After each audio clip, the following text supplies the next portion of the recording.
عمرك سولتي راسك علاش ما كاينش شي مذاق تيروي العطش بحال الماء ديال الغراف الطين بالقطران؟ الجدود داروا فيه القطران حيت هو الحارس ديال الصحة، ولكن اليوم هاد الحارس يقدر يكون هو اللي كيقتلك ببطء.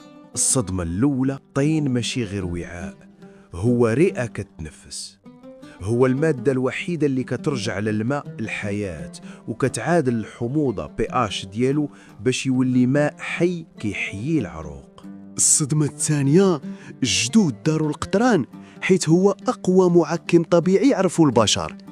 قطرة وحدة كتقتل البكتيريا وكتمنها الماء يخناز وكتطرد حتى الطاقة السلبية والجن من عتبة الكاس. الصدمة الثالثة، حدي راسك من الطين المزلج بصباغة رخيصة.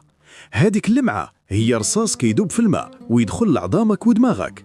الجمالية في الطين هي البساطة، ماشي في الزواق القاتل. الصدمة الرابعة، كيفاش تعرف القطران واش حر ولا زفت؟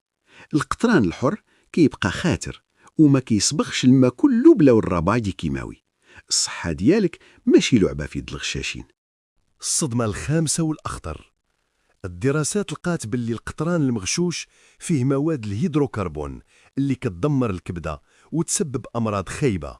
إلا شميتي ريحة المازوت في الغراف ديالك أهرب بجلدك. نصيحة الحكواتي، شري الطين من يد المعلم والقطران من عند العطار اللي كيخاف الله. الماء في الطين هو الدواء، غير ما تخليهش يوليه هو.